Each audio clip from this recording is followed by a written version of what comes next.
गजानना श्री गणराया आधी वंदू तुझ मोरया। गणपती बाप्पाच्या आगमनाची चाहू लागलेली आहे आणि मी आता आलेली आहे मुंबईमध्ये कांदिवली इथे, कांदिवली ईस्टमध्ये श्री स्वामी समर्थ कला केंद्रामध्ये मी आत्ता आलेली आहे। आणि इकडे गणपती बाप्पाच्या ज्या व्हरायटी ऑफ मूर्ती आहेत, ज्या खूप साऱ्या वेगवेगळ्या ट्रेंडिंग मूर्ती सध्या आहेत, ते सगळे जे प्रकार आहेत ते सगळे आपण आत्ता पाहणार आहोत। कारण मला माहिती आहे की माझ्या एवढीच तुम्हालासुद्धा उत्सुकता आहे बाप्पाच्या आगमनाची आणि आपल्या घरी आपला शानदार बाप्पा विराजमान व्हावा असं कोणाला वाटत नाही। पण अर्थातच ती मूर्ती तुम्ही जर आत्ता सिलेक्ट केली नसेल तर मी इकडे सध्या जे ट्रेंडिंग मूर्ती चालू आहेत बाजारात त्या दाखवायला मी खास इथे आलेली आहे। आणि इकडे आपण कांदिवलीमध्ये आत्ता किती व्हरायटी आहे, कुठले कुठले ट्रेंडिंग बाप्पा आहेत ते सगळे आत्ता आपण पाहणार आहोत। जसं मी म्हटलं की इकडे आपण ट्रेंडिंग बाप्पा पाहत आहोत आणि या बाप्पामध्ये जसं मी म्हटलं की छावा पण आहे, शिवाजी महाराज पण आहेत आणि बाजीराव पण आहे, बरेच आहेत। आणि आत्ता आपण पाहतो इथे दत्त महाराज पण आहेत, तिथे मागे शिवाजी महाराज पण आहेत ना? हो हो हो, शिवाजी महाराजांचं टोप वगैरे घातलाय त्यांना। आणि हे पण आहे दत्त महाराज बसलेत आणि ही पण बालमूर्ती पण आहे बघा कृष्ण रूपामध्ये। आणि आपले बाजीरावचा टोप घातलेले पण बाप्पा आहेत। अरे वा, नुकतीच जन्माष्टमी झालेली आहे आणि हा बाळकृष्ण पण इथे दिसतोय आपल्याला। आणि त्याच्यात मोरपीस पण, मोरपंख पण लावलेला आहे त्यांना। किती छान, म्हणजे हे किती सुंदर आहे आणि खूप क्रिएटिव्ह आयडियाज आहेत बाप्पाच्या मूर्त्यांमध्ये यावर्षी। कारण मला असं वाटतं की दरवर्षीच काहीतरी वेगळं पाहायला मिळतं, पण यावर्षी आणखी यात खूपच छान इनोव्हेशन्स दिसत आहेत मला।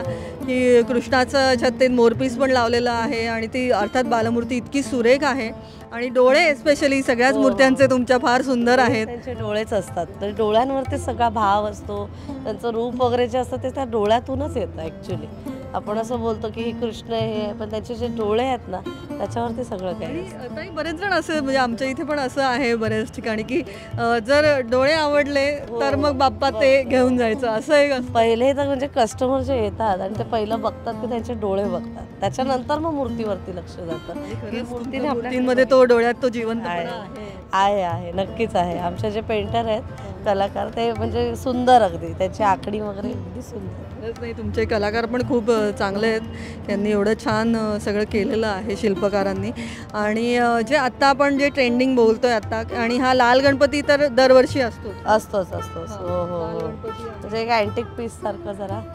काही आपण म्हणतो की जे परंपरेने चालत आलेले आहेत त्याच्यातले आहेतच ते तर। हो, अष्टविनायक, टिटवाळा, दगडूशेठ, लालबाग राजा, आपले हे तर आहेतच, पेशवाई वगैरे पुण्यातले, पण ते तर आहेत, पण त्याच्यासोबत पण लोकांना काहीतरी वेगळं नवीन। मजेंटा बाप्पा पण आलाय ना? हा एक मजेंटा आम्ही पाहिला, कलर जरा डिफरंट असा केलाय। हा एक वेगळा आहे, मजेंटा बाप्पा आहे हा, म्हणजे निऑन कलर आहे तो पूर्ण, त्याच्यावरती ब्लू लाईट वगैरे आपण मारली की तो बाप्पा पूर्णपणे चमकतो। म्हणजे एक डेकोरेशन आपण त्याला तसं करू शकतो, म्हणजे ते जे लाइटिंग आता आपण अजून जास्त करतो छान छान, आणि मग ते चमकतात ना बाप्पा पूर्ण, त्या टाईप तो याच्यामध्ये पेंट केलेला आहे त्याला।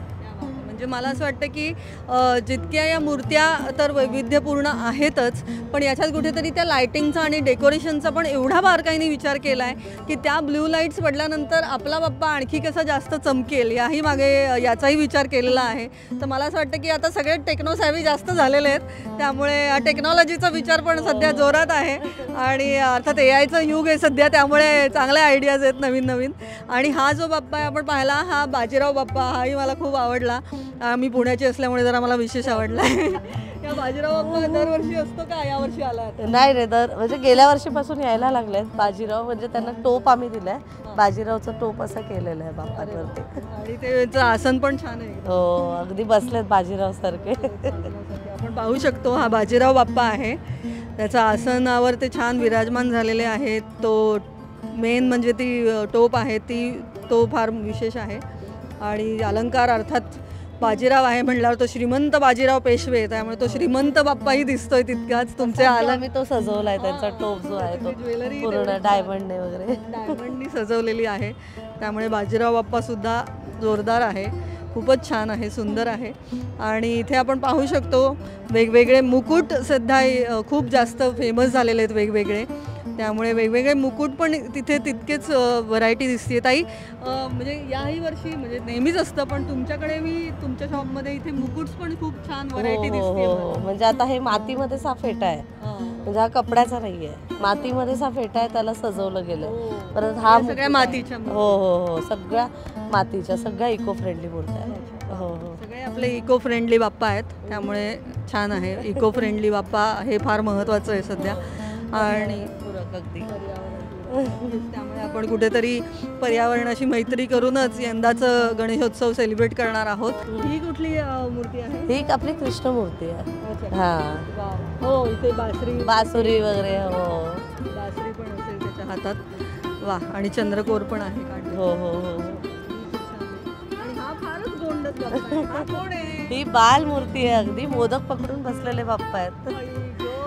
हा खूपच छोटू, म्हणजे बाल मूर्ती नाही, बाळ मूर्ती आहे. हा बाळ मूर्ती आहे अगदीच. मोदक मी सोडणार नाही असं बोलतायत ते. छान, फारच गोंडस आणि लोभसवाणी मूर्ती आहे आणि फारच ते एक्सप्रेशन तर खूपच गोड आहे. हो, अगदी. आणि साधारण या मूर्तींचे प्राइसेस काय आहेत, रेंज साधारण? म्हणजे आता आपले कपडेवाले वगैरे थोडेसे रेंज जरा जास्त आहे आणि नॉर्मल आपले डायमंड वर्कवाले वगैरे त्याचे रेंज कमी आहेत. ते इन्स्टा बाप्पाचं किती प्राइस आहे साधारण? इन्स्टा बाप्पा साधारण तुम्हाला 5-5.5 पर्यंत वगैरे येऊन जातात. 5-5.5. हो. आणि हे जे मोदक बाप्पा आहे किती? मोदक बाप्पा वगैरे आता त्याचे कपडे आपण घातलेले आहेत ते पण 5-5.5 पर्यंत वगैरे येतात. असं वाटतं की साधारण 1,000 पासून 10,000 12,000 पर्यंतचे साधारण. हो. म्हणजे हाईट असेल, हाईट जर समजा 2-2.5 फूट वगैरे वाढली तर मग तोपर्यंत. तर कुठेतरी ही व्हरायटी खूप आहे आणि अर्थातच आपण आपल्या पारंपरिक बाप्पांना तर नाहीच विसरलं पाहिजे. त्यामुळे कुठेतरी या छान पारंपरिक मूर्त्या सुद्धा इकडे आहेत. तर हे आपले नेहमीचे टिपिकल सगळे नेहमीचे डिझाईन्स आहेत ना हे? हो. जे आपले पूर्वीपासून चालत आलेले जे आहेत ना त्या सगळे बाप्पा आहेत आपले. कारण काहींचं ठरलेलं असतं ना की आमची एक मूर्ती ठरली आहे, त्याचा साईज ठरला आहे. हो, म्हणजे काही घरांमध्ये असं असतं की पर्टिक्युलर आता ही पेशवाई आहे तर ती मूर्तीच आपण बसवायची, म्हणजे वर्षानुवर्षे तीच मूर्ती. जसे हे शिवरेकर बाप्पा आहेत आपले पुण्याचे, बघा शिवरेकर हे जे बाप्पा आहेत, ब्राह्मण मूर्ती बोलतात त्याला, ती जी आहे ती पारंपरिक मूर्ती आहे. ती पूर्वीपासून ज्यांच्या घरात बसत आले मग तीच मूर्ती बसणार, पर्टिक्युलर तीच मूर्ती. मग ते तर आपले बाप्पा एव्हरग्रीन आहेत. ते तर म्हणजे बाप्पा नवीन आले, आपण किती नवीन काय केलं किंवा हे केलं, पण जे आपले पारंपरिक आहेत ते आहेतच. काहींचं शिवाचे पण रूप असतं. हो. शिवकृष्ण असतं, कृष्णाचं रूप असतं. बाल गणेशाही काहींकडे पारंपरिकरित्या. हो. अगदी. बाल रूप असतात की आम्ही बाल रूपच आणणार तर मग बाल रूपाच मूर्ती आणतात असं. त्याच्याही मागे खूप त्यांच्या स्टोरीज असतात ना, की गणपती आला आणि मग आमच्याकडे बाळ झालं. हो. तुम्हाला असं काही स्टोरीज माहिती? हो, म्हणजे कसं आहे की कस्टमरच्या काही स्टोरीज असतात, त्यांच्या भावना असतात त्यामागे. म्हणजे कसं असतं की आता म्हणजे एक आमच्याकडे कस्टमर असं होतं की जे पहिल्यापासून आमच्याकडे घेत होतं, त्यांची एक फ्रेंड होती, तिने त्या बाप्पाला म्हणजे बोलली होती की म्हणजे झालं मी म्हणजे मूल व्हायला त्यांना थोडासा प्रॉब्लेम होता, तर मी जेव्हा बाप्पा आणेन घरी तेव्हा मग मला होईल तर मी तुम्हाला घेऊन येईन बाप्पा. आणि ते म्हणजे देवाच्या कृपेने ते राहिल्या आणि मग ते पण माझ्याकडेच कस्टमर म्हणून बालमूर्तीच बसवतात त्या पण, की बाबा मी म्हणजे बाप्पाला मी बोलले आणि ते झालं. आणि सगळ्या इच्छा पूर्ण करतात ते. बाप्पा आपली सगळी इच्छा पूर्ण करतो आणि त्यामुळे अर्थात त्याच्या मागे एक मोठी श्रद्धा असते. आणि तुम्हीही ते मूर्त्या तयार करताना तो सगळा विचार केलेला. हो, अगदी. म्हणजे भावना सुद्धा महत्त्वाच्या. हो, भावना पण महत्त्वाच्या आहेत. आणि अगदी की मूर्तीला पहिल्यापासून म्हणजे आपण जी माती आपण रचायला घेतो ते अगदी पेंटिंग, आखणी आणि म्हणजे पूर्ण होईपर्यंत आम्ही पण तिला तेवढीच जपतो. खरंच फार गोड आहे ही कलाकारी, तितकीच छान केलेली, आखीव रेखीव आहे अगदी. आणि त्यामुळे आपण पाहतोय एक डायमंड बसवणंही चाललं आहे. तर मला असं वाटतं की हे नुसतंच एक दुकान नाही आहे, तर इथे कुठेतरी एक छान कला केंद्र जे नाव आहे त्याप्रमाणेच इथे कुठेतरी तो कलेचा वारसा छान जपलेला आहे. पेंटिंग करतात तिकडे, तेही आपण आमच्या डायमंड हे करतायत. म्हणजे सगळ्यांचा हातभार आहे, असं एक नाही की पर्टिक्युलर मीच आहे तर मी करते असं नाही. ह्याच्यामध्ये मागे आमच्या 10 जण असतात, की म्हणजे एक बोलतात ना की मूर्ती बनवणारा, पेंटिंग करणारा, आखणी करणारा, ज्वेलरी करणारे, कपडे घालणारे, असं म्हणजे सगळेजण असतात की एका मूर्तीला आपण आता ही बाप्पा बसणार आहे कुणाच्या तरी घरी तर तिला सजवण्यामागे 10 जण असतात म्हणजे पहिल्यापासून खूप अगदी. मोठी उंच मूर्ती आहे एकदम. हो ही पण मोठी मूर्ती आहे. आणि किती प्राइस असेल साधारण याची एवढ्या मूर्तीची? प्राईस म्हणजे आता त्याच्या कपडे वगैरे घातले म्हणजे सजावटी वगैरे हा त्याच्यावरती अवलंबून असते. साधारण 7-8 हजार 10 हजार. हो हो हो त्याच तशा